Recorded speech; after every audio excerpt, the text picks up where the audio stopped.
Lottery जीतने के बाद उस आदमी ने सबसे पहले जो काम किया वह था नंगे पैर लग्जरी विला सेल्स सेंटर जाना। बिना कुछ कहे उसने पूरे डेवलपमेंट में सबसे महंगे विला के लिए पूरी कीमत चुका दी। ऐसा उसने अपनी भेदभाव करने वाली माँ और अपने बड़े भाई के परिवार से बदला लेने के लिए किया था। कुछ समय पहले जब उनकी माँ ने विरासत का बंटवारा किया था तो उन्होंने उसके भाई को 3 आलीशान विला दिए थे, लेकिन उस नौजवान को सिर्फ एक पुराना बेकार लॉटरी टिकट दिया था। हालांकि वह बहुत गुस्से में था, फिर भी उसने सब कुछ चुपचाप सह लिया। लेकिन उसके सब्र ने उसके भाई और भाभी को और भी बेरहम बना दिया। उन दोनों ने साफ साफ कहा कि वह अपने भाई की खरीदी हुई हर चीज वहीं छोड़ दे और बिना कुछ लिए घर से चला जाए। वे पूरी तरह भूल चुके थे कि जो नौजवान महीने में सिर्फ $3000 कमाता था वह घर के खर्च के लिए हर महीने $2000 भेजता था। उन्हें लगता था कि घर छोड़ने के बाद वह ढंग का खाना भी नहीं खा पाएगा। उन्हें जरा भी अंदाजा नहीं था कि उसके पिता का छोड़ा हुआ लॉटरी टिकट $80 मिलियन का जबरदस्त जैकपॉट जीत जाएगा। उस समय उसके भाई को कोई अंदाजा नहीं था कि वह गरीबी में जी रहा है। उधर उसकी कंपनी कैश की भारी कमी से जूझ रही थी। भाई और भाभी ने उससे हर तरह से फायदा उठाने की योजना बनाई, इसलिए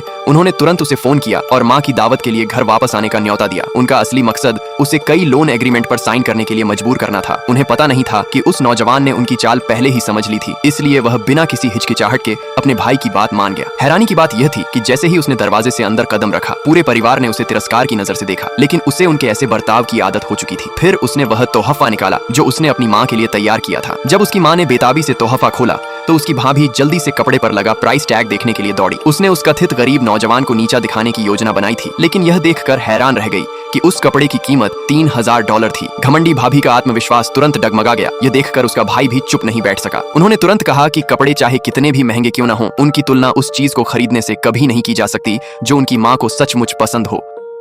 अगर आप जानना चाहते हैं कि आगे क्या होगा तो इस वीडियो को लाइक करें, कमेंट में पार्ट 2 लिखें और सब्सक्राइब करना न भूलें।